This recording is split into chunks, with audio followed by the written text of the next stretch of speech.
আসল নকলের যুদ্ধের পর এবার শরদ পাওয়ারের এনসিপিতে ননদ বৌদির যুদ্ধও দেখতে চলেছে ছত্রপতির রাজ্য।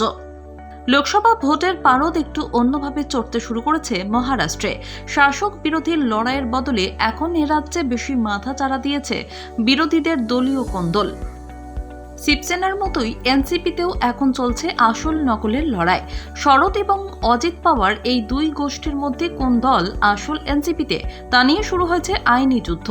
এরই মধ্যে পাওয়ারদের খাস তালুক মহারাষ্ট্রের বারামতিতে দুই পাওয়ারের সম্মুখ সমরের ইঙ্গিত মিলল।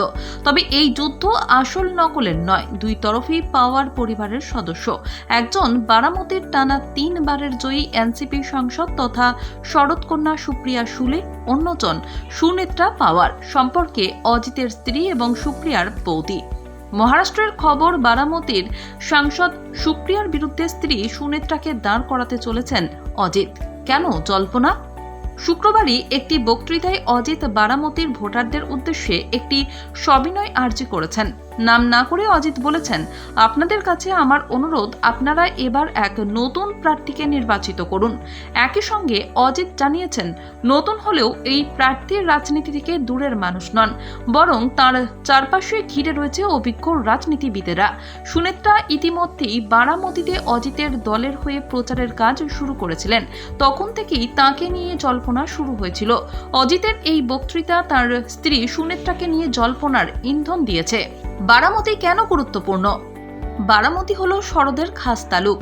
এনসিপি প্রতিষ্ঠাতা শরদ এই বারামতি থেকে টানা 6 বার বিধানসভা নির্বাচনে জিতেছেন।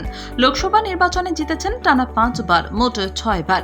2019 সালের লোকসভা নির্বাচনে কন্যা সুপ্রিয়াকে নিজের এই আসনটি ছেড়ে দিয়েছিলেন শরদ। তারপর থেকে টানা 3 বার লোকসভা ভোটে সুপ্রিয়ায় জিতেছেন এই আসন থেকে। সেই আসনই এবার সুপ্রিয়াকে তার নিজের পরিবারের সদস্যের চ্যালেঞ্জের মুখে পড়তে হবে বলে জল্পনা। সুনেত্রা পাওয়ার কে? সুনেত্রা যেমন অজিতের স্ত্রী, তেমনি তিনি নিজেও রাজনৈতিক পরিবারের কন্যা। তার ভাই পদ্মসিংহ পাটিল প্রবীণ রাজনৈতিক নেতা এবং প্রাক্তন মন্ত্রীও।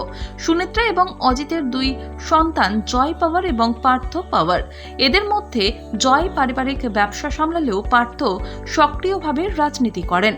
2019 সালের লোকসভা নির্বাচনে প্রার্থী হয়েছিলেন তিনি, তবে হেরে যান। সুনেত্রা নিজে সমাজকর্মী। বারামতিতে তিনি বহু কাজ করেছেন। তার নিজস্ব একটি এনজিও রয়েছে।